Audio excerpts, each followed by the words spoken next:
Episode of What in the Ads is Going On. I'm Amanda Robinson. I am the Digital Gal, and today we are going to be geeking out together on Facebook leads. So we're going to be digging into why are Facebook leads working really well for some people and Facebook leads are not working well for others. So if you're catching this on the replay right now, first of all, thank you for watching the replay. Drop in the comments, let me know that you are here. Let me know that you are watching. I am broadcasting right now thanks to the power of Restream. So I'm using Restream to sprinkle this broadcast across the web in various places, including YouTube, Facebook, different Facebook groups. So drop in a comment, say hello. I'd love to be able to say hi. In the meantime, what do you need to know right now? Oh, Lisa is here. Hi, Lisa, from Clovis, California. Awesome. We're both on the same coast. I'm all the way in Victoria, British Columbia, and it is sunny. It is beautiful out here, and I'm hoping that I finally tuned up my bike, not like real bike, but like bicyclette. Finally pumped up the tires, gave the chain a tune, and took it out for the first time this season. I need to do that more. I mean, technically here in Victoria, I could bike all year round, but I'm not doing that. Another fun thing that I just noticed, and you might get a kick out of this. So there's a hack that I'm doing when it comes to my notes for my shows, and I mentioned this on my video marketing show last week. This little hack that I'm doing. I've got my lighting all set up here, and I've got these giant Post-it notes, like the giant, they're like the giant sticky notes that you can write on the wall with, and the markers don't bleed through. So I've taken those, and I'm now writing my notes and attaching those onto my lighting. But this one kind of backfired. I'm like, oh, I'll use the other side of it. Let me just show you here. Let me take a little snapshot, and let me show you what I'm seeing. Let me see if it'll focus here. Yeah, I wrote on both sides of it, and now because I have it on a light box, it's basically written all backwards and showing both sides. So this could be a fun show. And yeah, Lisa, it's a great hack. Note to self, only write on one side of the paper. Don't try to reuse the other side. Learning for next time. Anyhow, all right, so we're gonna talk a little bit about leads. Before I get into leads, the actual differentiation between the leads, we're gonna get, you know me. This is the What in the Ads is Going On show. This is where we get to geek out and tease apart some things, including stats and data and analytics, but I'm still breaking it down for the average business owner who may have no clue what's going on, or to the person who's doing Facebook ads and has been doing them for a long time but just needs a little bit of extra confidence on what in the ads is going on. So, Facebook leads. Are we ready? Here we go. Okay, Facebook leads, before I get into a lead form, I'm going to talk about the different ways you can be collecting leads from Facebook. So when we say Facebook leads, when a business owner or a professional comes to me and say, hey, I need leads from Facebook. I see my competitors are getting leads. I want leads from Facebook too. Okay, so there's going to be lots of questions I'm going to be asking you. So let's walk through this as though you're a client. Excellent. So you want to get leads from Facebook. Do you already have an area on your website that you're collecting leads from? Do you have an area of your funnel already built out where you're getting your leads? How do you currently get your leads right now without using Facebook? What's the value of one of those leads to you? How many marketing dollars are you currently spending to attract one of those leads? What is the value of one of those leads if they convert for you? So these are some of the questions that I'm going to be asking. If you don't have a lead form or a lead capture set up with your website, and we want to do that independently on Facebook, are you prepared to handle the leads? If I collect email addresses and information, I hand that over to you. Are you or your team prepared to be able to handle that? How quickly can you handle that? Do you have a CRM system that your leads plug into? So you can see where I'm going with this. There's lots and lots of questions, and there's lots of layers to this. And depending on how a client answers or a potential client answers is going to change the course of the actions that we're going to take. And it's also going to change the costs in behind how much your leads are going to cost you. So before I get into the lead forms, I've got some screenshots teed up here for you. So we've had this screenshot before. Oops, I'm going to do the scoot. And we've talked about this before. So when you go to run ads on Facebook, we have lots of choices in the different objectives that we can choose. One of the ones that we're going to be talking about today is, on this column here, second one from the bottom, is called lead generation. That's how we're going to generate leads from on Facebook. So that's a little bit different. That's going to involve a lead form that we're going to create. So with that lead form, it captures the person's information right on Facebook without them having to leave the Facebook environment. So without the user having to click, go off to your website, go type in their information on your website, etc. There's so many other factors that can happen. In this case, using the lead generation objective, using a lead form right on Facebook keeps the user on Facebook. However, as we've already learned in the past, let's go, here. Not all objectives cost the same. So this is my hypothetical rejigging of all of those different objectives that we can choose from. And all I've done is I've rebucketed them into what I feel is more cheap and cheerful on this end of the scale, and what I feel is a little more costly as we go up this scale. And you'll notice that lead generation is up here on the more costly end of the scale. So with that, keeping that in mind, it doesn't necessarily mean that you're going to pay a ton for leads. You might get really, really cheap leads, but then we run into this conversation of quality versus quantity. So we can get you a high volume of leads, no problem. I can take your ad dollars, I can run a ton of ads, and I can get a whole bunch of people to put their hand up, fill out that lead form, and tickety-boo, there you go. But most of us know the quality of the leads coming back are pretty garbage, for the most part. Or those leads coming back are a very soft touch point, and your sales team or yourself have to go through so much effort to get that lead to talk to you. You feel like you're chasing them. So that's one type of lead. Another type of lead is very common where we're going to use, say for example, and pull those objectives back up again, in this middle column at the very top, traffic objective. A traffic objective means that you're asking Facebook to take people from Facebook and you want to send them as traffic off of Facebook and onto, say, your website, for example, or onto a landing page service that you are subscribing to, whether that's like lead pages or ClickFunnels, or what are some of the other ones? Kartra is another one that I've been looking into. So there are lots of different services out there that are like landing page services. So if you're not sending that traffic to your website to capture their information, you might have a dedicated landing page that you're trying to funnel that traffic into, and you're using a traffic objective ad to get those people over. And as we can see here, let me put this one back up, traffic is in kind of the middle column. So it's not quite as expensive, but some downfalls to that. We then have to take that user has to click your ad, and from there, that user has to wait for your website to load. Once your website or your landing page loads, then they have to skim the information and read it. And then they have to type in their information into your form. So whether you're asking first name, last name, email address, whatever you're asking for, that user then has to type that information in and hit send. So the difference is it might cost you less in an objective to send traffic off of Facebook. It's still pretty pricey right now. I'm seeing ranges for landing page views going from anywhere from 30 cents to $1.50 right now for most different clients. That's kind of the range we're seeing. In some cases, I'm seeing like 9-10 cents, but those are unicorns right now. They are very special. I'm not seeing that for many small businesses. And I'm not talking e-commerce. I'm talking small and medium-sized businesses. So then, okay. So traffic objectives might be cheaper to send them off of Facebook onto your page where you're going to capture their information. The user themselves, think about that. They have to see your ad. They have to click your ad. They have to wait for your website to load. They have to read your information. They have to click in to an actual box where they're going to fill out their information. They have to type their information in. Then they have to hit submit. I know, I'm being a little dramatic, but technically that's 7 little steps, 7 little touch points or waiting periods that they have to go through. If instead we spend a little bit more money, instead of the traffic column, we move ourselves up here and we use lead generation. It's a little more can be a little more pricey. Let me take that off and let me show you then what it could look like when you're using a form on Facebook.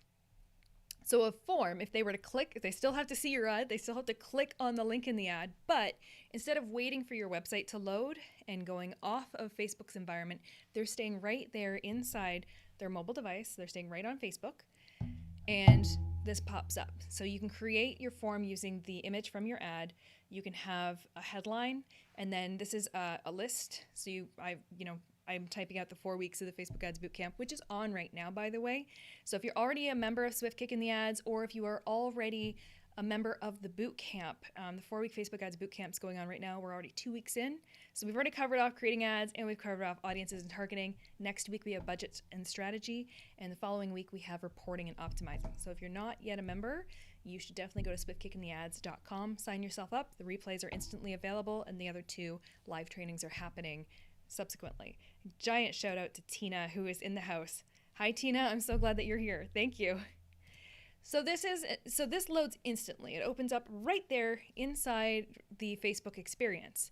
So then from there, see how it has there, the 4. It has 4 steps. So they see what they're going to enter into. You could put anything in there. You can just give it context, a headline, paragraph, whatever. Give it a little bit of context on why you're trying to collect their information. By the way, this is not exactly the best example. This is just an example. So then let me take that off, and then the next one here. So they're like, yeah, okay, sure, I want more information. So they're going to type their email and their full name. But guess what? Because it's Facebook already has this information. It auto-populates. So rather than them having to type it in, it auto-populates. It pre-fills for them with their Facebook information. So that's easier for them. Doesn't take much effort. They just have to hit next. After they hit next, we go into the privacy policy that links back to your website, to your privacy policy. They can either click into it and go and check it out, or they can just hit submit. When they hit submit, then we get into, looks like I have a couple, there we go. Then we get into, thanks, you're all set. You can put any information in here. You can put further instructions. You can link them to your website right from there, whatever you want. And at that point, inside your ads manager, you can then go and download those leads. Some of you have Ads Center, where you can actually manage those leads inside Facebook, almost like a miniature CRM system. So you can assign it to other admins. You can mark them as complete. There's some really cool things that you can do. Not everybody has Lead Center. You have to be running lead ads and then see if you have it inside your Facebook.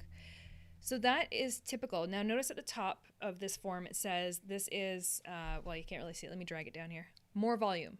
So that particular scenario I just walked you through is built for more volume, meaning you want a higher volume of leads signing up. Now there's an additional one that you could have in there, and this one is called higher intent. You can see at the top there, higher intent. And what this is it adds an additional step when you go to fill in your information. It adds an additional step for you to review your information for accuracy.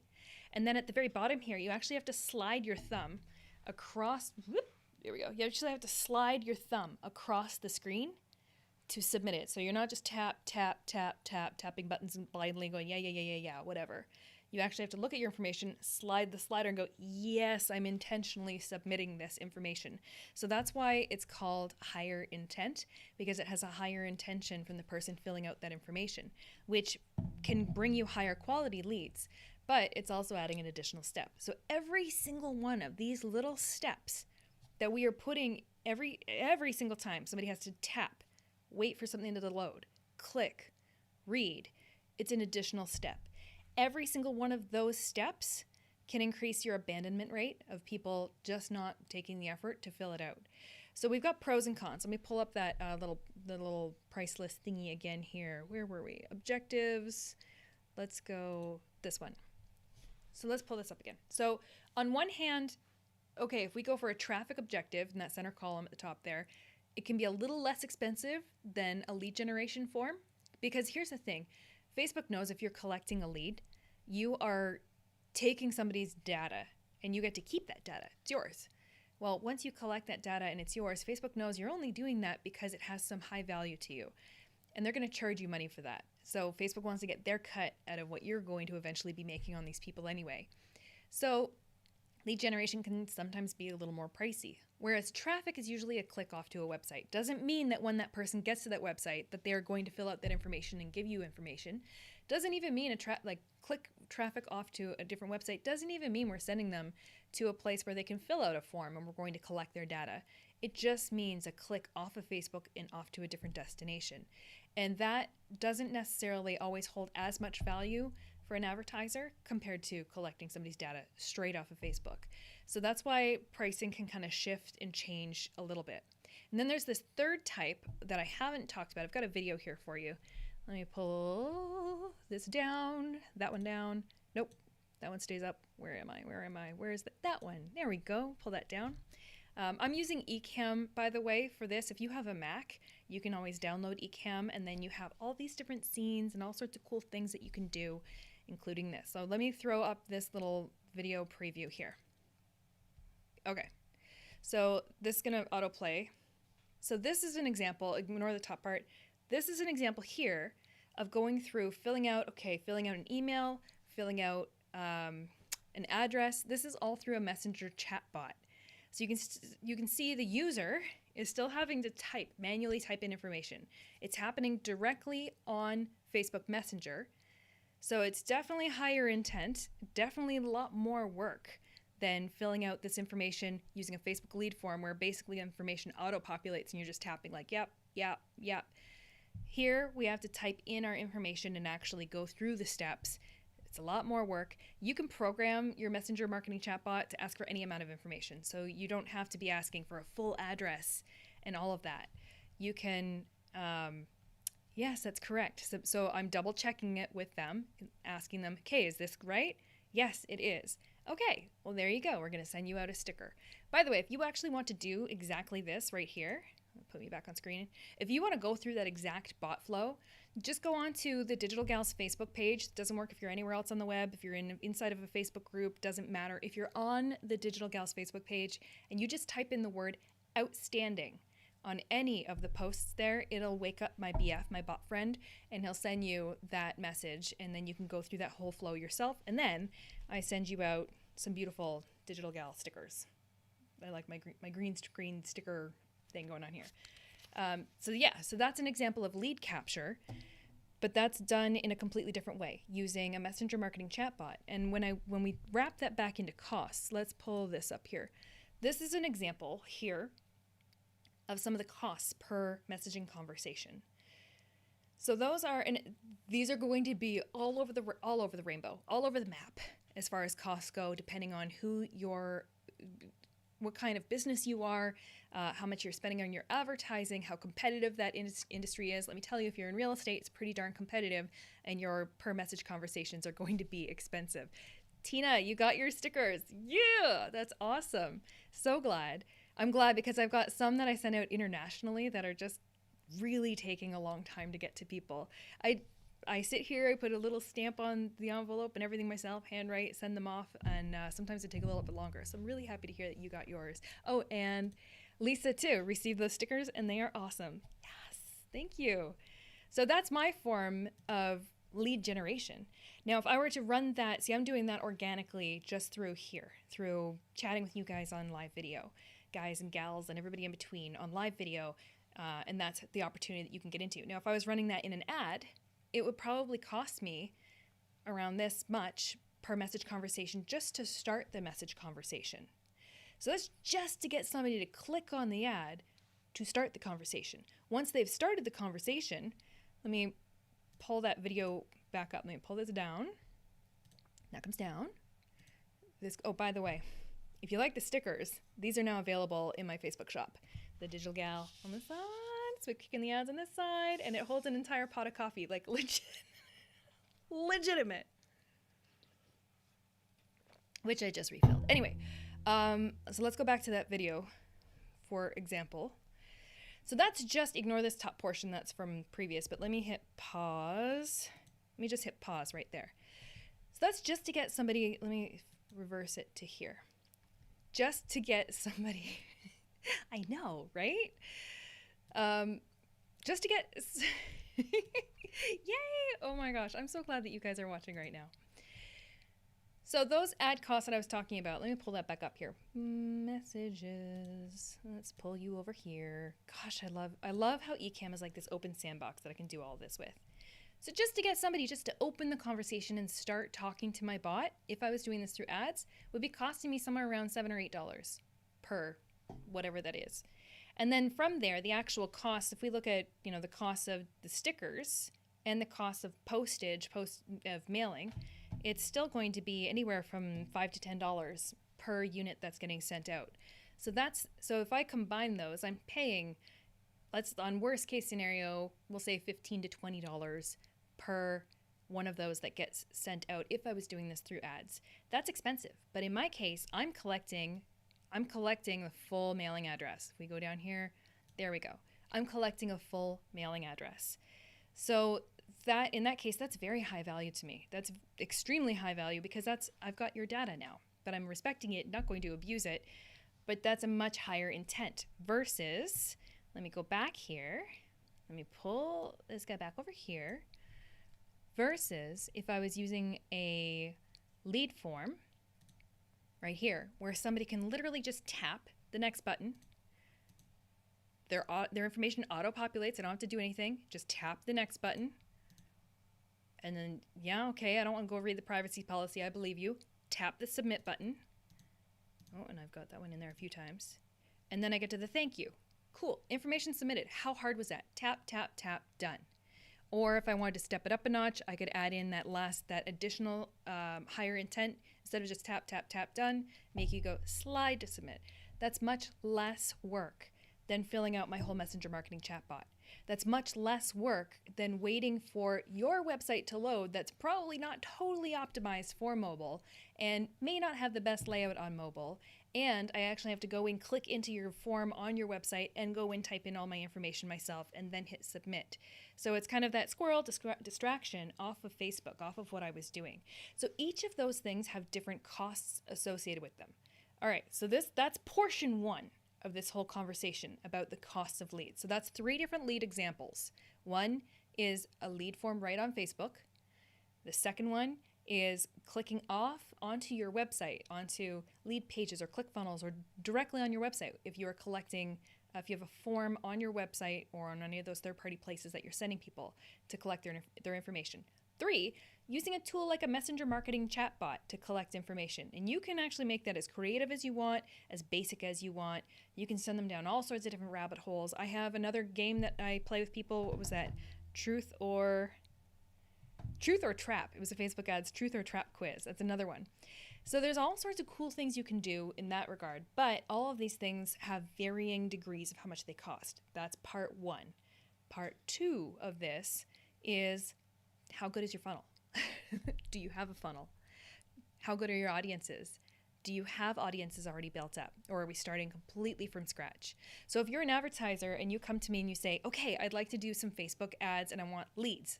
I need to start feeding my team with leads. They're ready to go. We're ready to make sales. Let's do this.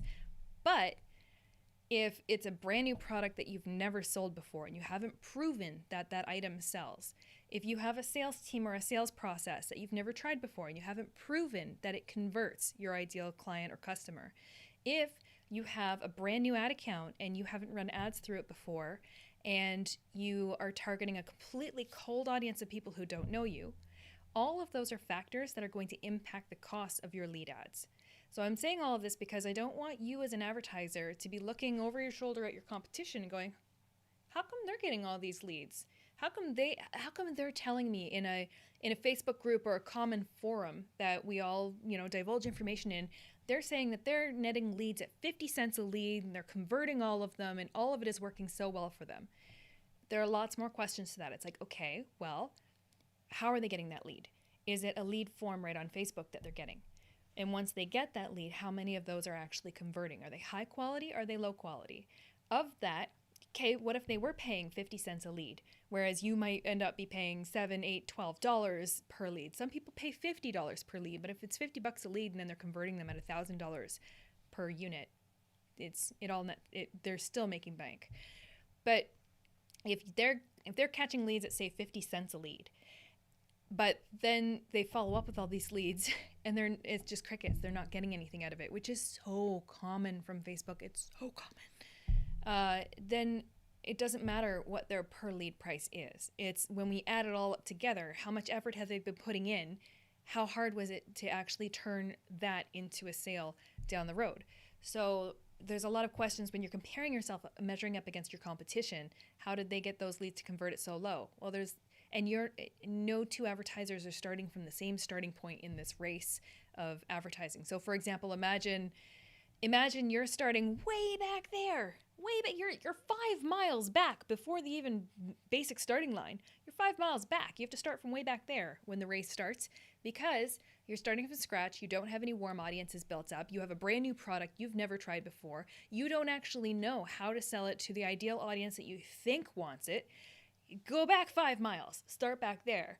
The rest of your competition, who's already done their research, who have been building up their warm audiences, who have a proven sales process, who already know what works and have now decided, oh, now we're going to translate that over into the Facebook side and start replicating that over here. They're starting at the starting line. They're ready to go. So, Lisa, I am so glad. I'm passionate about this. I'm so passionate about this because there are misconceptions and I don't blame advertisers or businesses, when you see your competition doing so well with it and you want to do it too. But there are so many misconceptions on how much work actually goes into high quality converting leads from Facebook. So this leads me to part 3 of this conversation, is that leads from Facebook you don't have to go immediately into doing a Facebook ad and getting a lead from Facebook. Facebook can still perform extremely well for you. Facebook advertising can perform, and when I say Facebook, by the way, I mean Facebook and Instagram. Facebook advertising can still perform really well for you, but it can serve a portion of the funnel. So if you're starting 5 miles back and don't have all of this information and don't have all of this testing and don't have all of your processes in your funnels and know your conversion rates and know what converts and know what doesn't, if you're not even starting at that point yet, then perhaps instead of going directly to try and catch leads off of Facebook, your Facebook marketing should be doing things on a lower part of the funnel, higher part of the funnel, different part of the funnel, broad part of the funnel, where perhaps your Facebook ads are just responsible for capturing attention span, making people aware that you exist, and maybe getting clicks off to your website so they can pick up your remarketing and tracking pixels or other pixels if you have them. For example, I know one strategy that clients that I have do is that they don't necessarily need to get leads direct from Facebook, but they need the traffic from Facebook to hit their website, and then all of their other marketing takes over. So all of their Google ads are now remarketing and following them around, and all of their other marketing related to somebody visiting that website is then going to pick up and do all the heavy lifting. But the main job of their Facebook ads is just to get them on people's radar and perhaps get those clicks to come over to the website. The website does everything from there. The other tracking pixels and the other marketing picks up from there. So that's one example where when the leads are so low quality coming from Facebook, that's fine. It doesn't necessarily mean that, trash all the Facebook ads, it's not working, the sky is falling, abandoned ship, let's all go to TikTok. Super expensive over there. But there is a strategy and a method for everybody, but we have to dig a little bit deeper than surface level on saying, okay, let's just go and do some Facebook lead ads. And then even when you are doing these lead ads, they sometimes can perform quite well for you, sometimes not. Sometimes it's a matter of rejigging the way you're asking for that information. Maybe it's a matter of rejigging your targeting, or maybe it's a matter of only trying to serve lead ads to your hot audiences of people who are already ready for that. So if they've already been on your website, if they've already been watching your videos on your Facebook page, if they've already been engaging with you in all of these different ways, let's take those hot audiences, let's serve them a lead form. Now the last part on what I wanted to discuss related to capturing leads and costs, let me pull it down, there we go, is that we then run into frequency. So I've got, my different costs, my retargeting, objectives, frequency. So frequency plays a big role. And let me see if I have an example in here. Landing page, impressions, reach. I don't have a frequency metric in here. Did I capture any frequencies?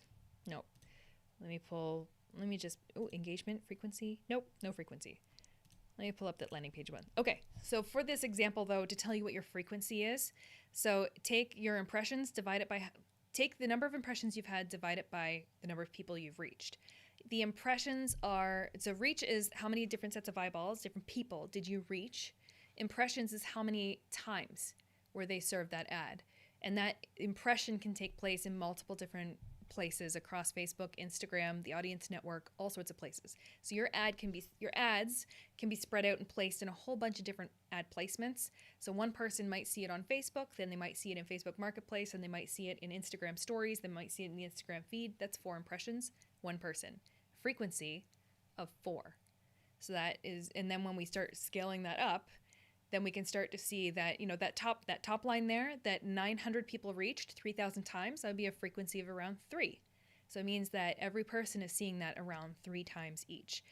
When it comes to the different objectives and the frequency, let me go objectives, here we go.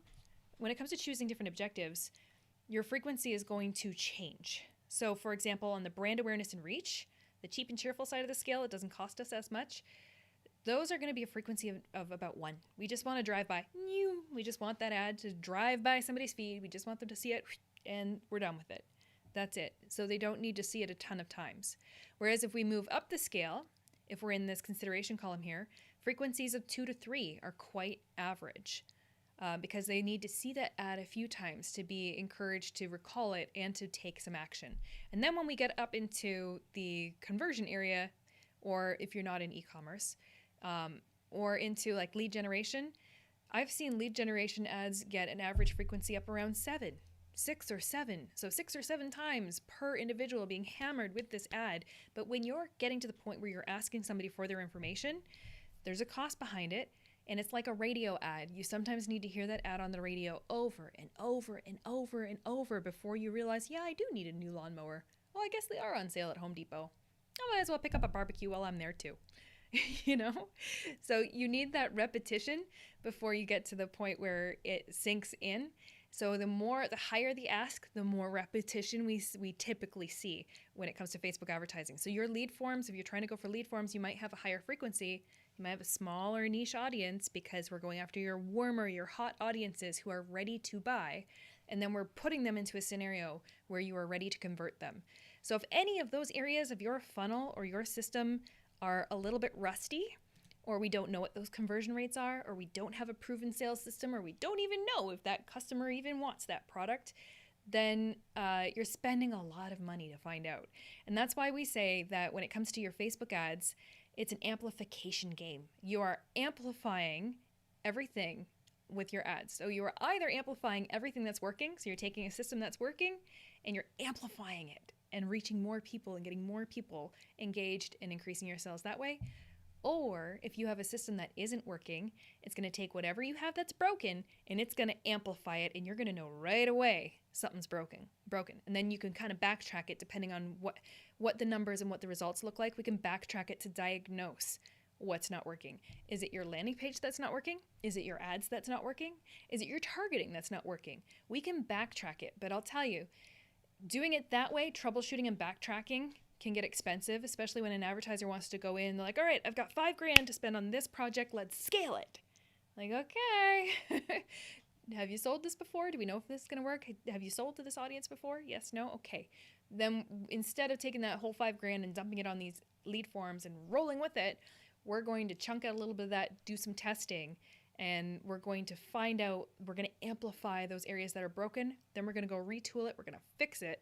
And once we have that all working and we've identified all those areas in our funnel or our system or our ecosystem, then we can start scaling from there and amplifying what's working. So that when it comes to, and I just got to give a giant shout out to Evie.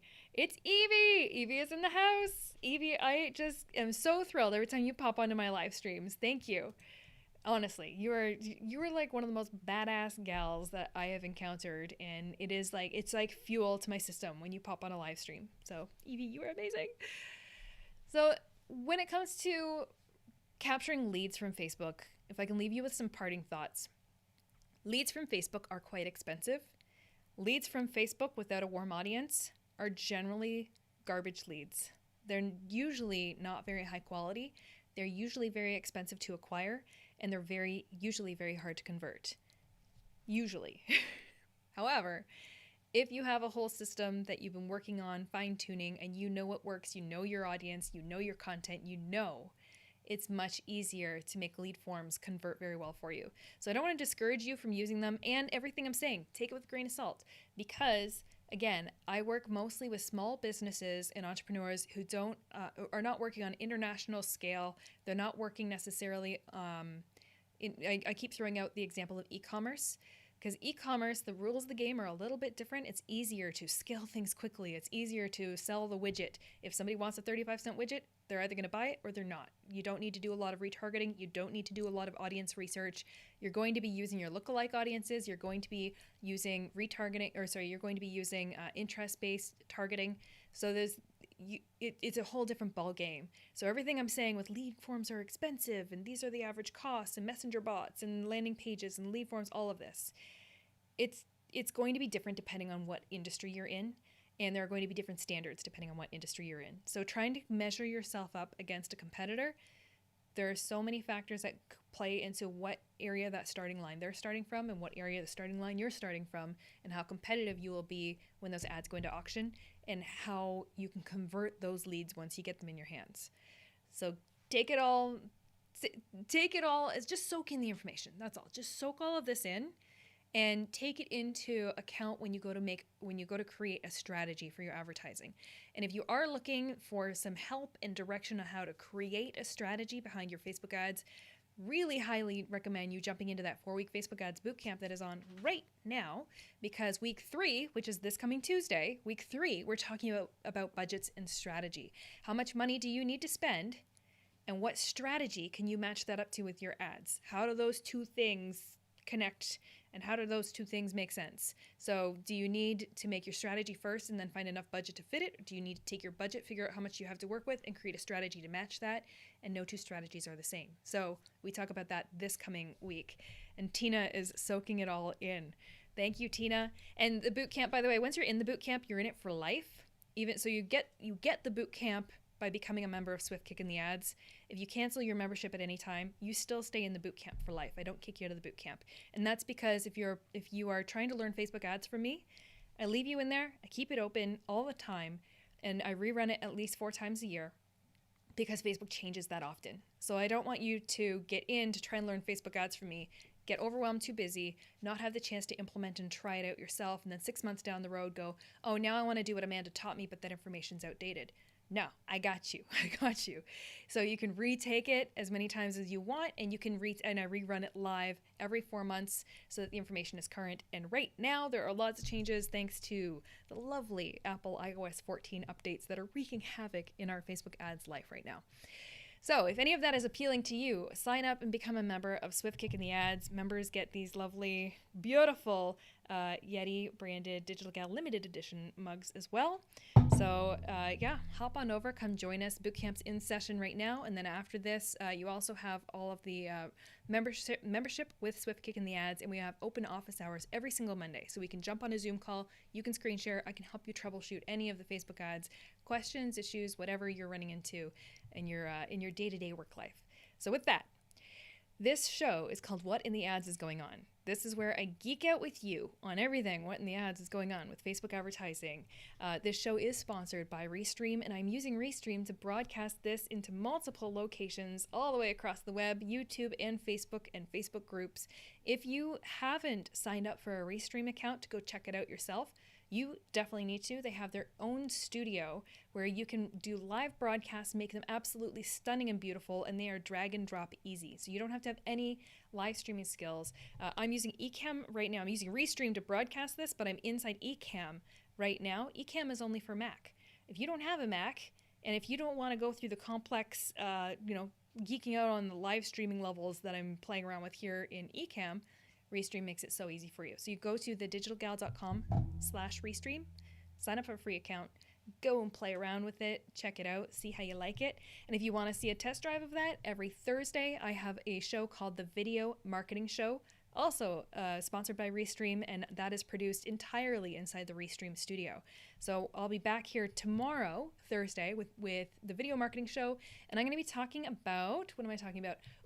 I'm going to be talking about all my tech, all my live stream tech. So my lights, my camera, my microphone, cameras that I don't like, other tools that I'm using to make live broadcasts make the magic happen. And I'll be showing you a range from super simple to a little more complex. So that's happening tomorrow on the Video Marketing Show, 1 o'clock Pacific, 4 p.m. Eastern. That's my live math right there in my head. And yeah, so thank you very much, everybody. We've geeked out. If you're just catching this on the tail end, go back, rewatch this one. A lot of really good information on why lead ads can be so expensive for some advertisers and inexpensive for others. So if you're considering trying to get leads off of Facebook, this information is incredibly valuable. Soak it in before you start building your strategy. I am Amanda Robinson. I am the Digital Gal, and I am going to go take Small Dog for a walk. Thanks, everybody, and I'll see you tomorrow, or I'll see you back here next week on What in the Ads is going on. Ciao, everybody.